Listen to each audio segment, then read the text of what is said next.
Rumah adalah anugerah, tempat pertama kita melangkah, memulai sebuah petualangan. Rumah bagaikan tempat yang menghangatkan, memberi kedamaian dan perlindungan. Tempat kita berbagi tawa, harapan, dan cinta. Istana Yatim menjadi inspirasi bagi kami, lebih dari sekedar tempat tinggal. Kami bangga menjadi bagian dari Istana Yatim.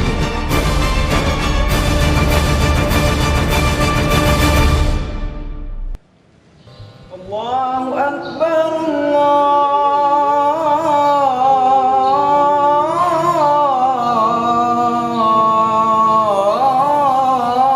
Akbar.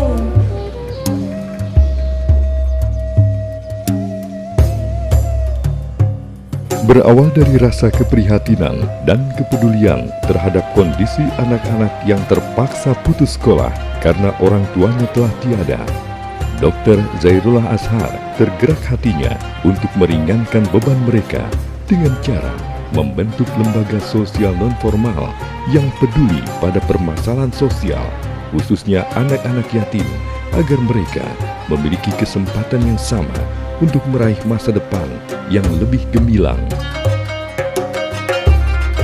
Istana yang dibangun oleh Dr. Zairullah Azhar di Jalan Batu Benawa RT 9, Desa Bersujud, Kecamatan Simpang 4, Tanah Bumbu, berdiri sebagai spirit berbagi secara totalitas untuk memelihara, mendidik, membesarkan, mencukupi segala kehidupan, dan bertanggung jawab akan masa depan anak yatim, bukan hanya sekedar menyantuni mereka.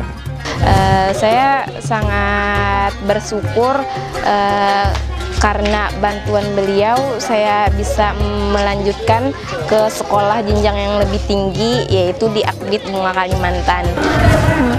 Selama saya berada di sini, alhamdulillah saya bisa melanjutkan sekolah pendidikan sampai ke Gontor. Sebelum saya masuk yayasan ini, saya dulu pernah mengalami putus sekolah kurang lebih 1 tahun. Berkat ayahanda Zairul Azhar, saya dapat melanjutkan ke perguruan tinggi. Saya sangat bangga menjadi bagian Istana Anak Yatim. Sudah 11 tahun dari SD dan alhamdulillah saya sudah bekerja di Akbid Bunga Kalimantan menjadi dosen. Semua berkat ayahanda Zairullah Azhar. Awalan kesini itu bisa sudah baca Al-Quran, cuma nggak terlalu lancar gitu. Alhamdulillah kesini udah mulai lancar sudah.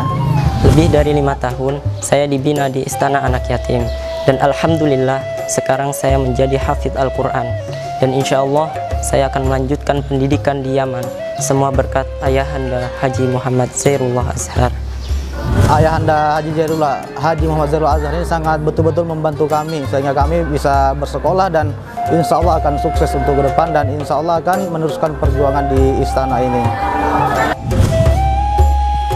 Seiring dengan perkembangannya, Istana Yatim dulunya hanya menampung beberapa orang anak yatim dan hanya memiliki beberapa bangunan.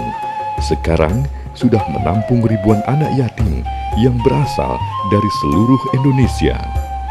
Berbagai sekolahan pun didirikan, mulai taman kanak-kanak hingga perguruan tinggi yang tergabung dalam Yayasan Pendidikan Islam Darul Azhar Bersujud Akbar. Semua kita tentu punya cita-cita dan impian, punya tujuan, punya harapan, dan ternyata tidak akan pernah ada kata gagal kalau kita melibatkan Allah.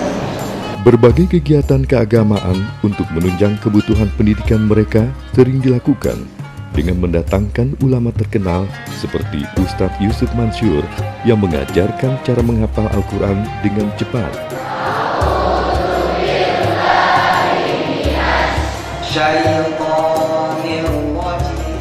Juga A'agim yang memberikan motivasi hidup sebagai seorang muslim yang berakhlak baik. Istana Anak Yatim dan segala aktivitasnya ini sangat inspiratif. Mudah-mudahan banyak yang meniru kebaikan ini Dan juga tidak kalah pentingnya adalah untuk mendoakan siapapun yang menjadi jalan terwujudnya Istana Yatim ini agar terpelihara keikhlasannya. Kepedulian nyata untuk mengasuh mereka dalam keluarga atau lembaga, membantu ekonomi dan biaya pendidikannya menjadi pekerjaan rumah bagi setiap muslim demi memberikan masa depan yang lebih baik untuk mereka. Sebagai seorang ayah, Dr. Zairullah Azhar selalu memberikan kasih sayang dan tanggung jawab yang tulus. Tiap tahunnya, puluhan anak istana yatim yang mampu berprestasi diberi kesempatan untuk melanjutkan pendidikannya ke jenjang yang lebih tinggi. Sekali lagi kasih sayang itu inti, sebagaimana yang disampaikan oleh baginda Rasulullah Nabi Muhammad SAW, bahwa konsep hidup itu kuncinya silaturahim atau kasih sayang. Irhamu man fil ardi yarhamukum man fis samai. Bahwa cintalah semua makhluk yang ada di muka bumi, maka insyaAllah semua makhluk yang ada di sana mencintai. Di tempat inilah anak yatim dibina untuk menjadi generasi bangsa yang memiliki ilmu pengetahuan yang luas dan memiliki jiwa kuat menjadi para tahfiz atau penghafal Al-Quran, menguasai keterampilan, mempunyai tingkah laku yang mencerminkan keluhuran budi pekerti dengan menumbuhkan jiwa kepemimpinan.